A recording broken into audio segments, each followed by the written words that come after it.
கல்யாணம் ஆகி புகுந்த வீட்டுக்கு போன புதுசுல எல்லாரும் ரொம்ப சந்தோஷமா இருப்பாங்கன்னு நினைச்சேன். ஆனா போக போக தான் தெரிஞ்சது ஒவ்வொரு குடும்பத்திலயும் நிறைய பிரச்சனைகள், கண்ணீர் கதைகள் இருக்குன்னு.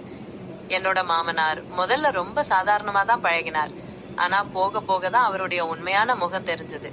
நான் எது செஞ்சாலும் அதுல ஒரு குறை கண்டுபிடிப்பார். என் கணவர் முன்னாடி ரொம்ப செல்லமா பேசுவார். ஆனா நான் தனியா இருக்கும்போது வார்த்தைகளாலே நோகடிப்பார். எப்ப பாரு என் குடும்பத்தை மட்டப்படுத்தியே பேசுவார். இதனால என் கணவருக்கும் எனக்கும் நிறைய சண்டைகள் வர ஆரம்பிச்சது.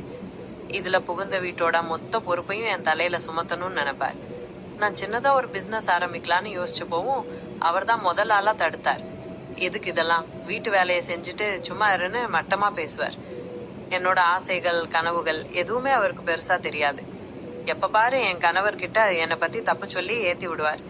ரொம்ப சாதாரணமா ஸ்வீட்டா பழகுற மாதிரி, உலகத்திலேயே ரொம்ப நல்லவர் மாதிரி நடிச்சுட்டு உள்ளுக்குள்ள மொத்தமா நெகட்டிவா இருப்பார்.